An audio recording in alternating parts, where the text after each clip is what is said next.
francophonie, c'est effectivement l'OIF, c'est-à-dire l'Organisation internationale de la francophonie, qui compte 56 pays membres et 28 pays associés.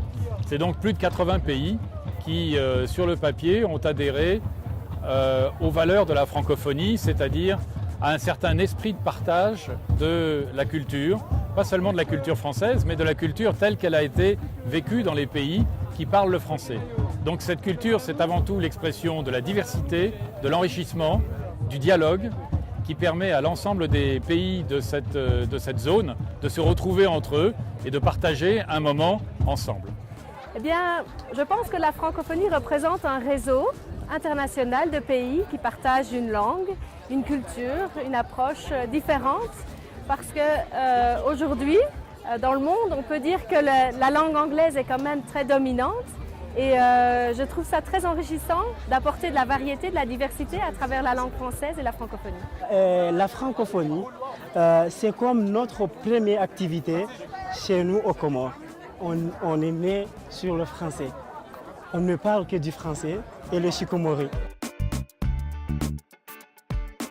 La Belgique est ravie de pouvoir démontrer qu'elle fait partie de ce grand réseau de la francophonie. Donc aujourd'hui, nous avons voulu présenter aux étudiants un quiz avec des questions sur notre pays. Il y avait des panneaux qui présentaient les réponses. Et puis nous avons aussi présenté des gaufres parce que c'est une des spécialités belges.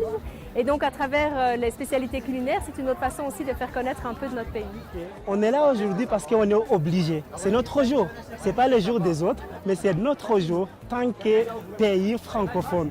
Bien sûr, pourquoi la francophonie au Kenya, qui est un pays entièrement anglophone?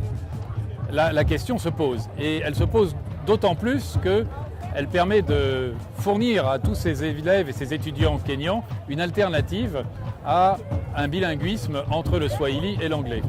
Alors, la francophonie au Kenya, c'est aujourd'hui 4000 étudiants et élèves qui sont venus des 4 coins du Kenya pour partager ce moment de convivialité, d'échange avec l'ensemble des stands qui sont ici, qui sont des stands d'universités, de grandes écoles, qui ne sont pas seulement des stands français, qui sont des stands également kenyans, qui sont des stands des pays voisins, comme les Comores, comme Madagascar, bien sûr d'autres pays francophones comme la Belgique ou le Canada. Et c'est ce grand moment d'enrichissement que nous partageons ensemble ici. Les Kenyans ont intérêt à apprendre le français. Pourquoi?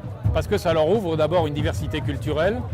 Deuxièmement, c'est un enrichissement personnel, parce que ça leur permet, dans différentes parties du monde, de partager et d'avoir un accès plus facile à des environnements qui sont entièrement francophones. Et troisièmement, parce que ça leur permet de trouver plus facilement un emploi, si jamais, par exemple, ils vont travailler dans d'autres parties de l'Afrique. Et en plus, je parle français. Et en plus, je parle français. Et en plus, je parle français.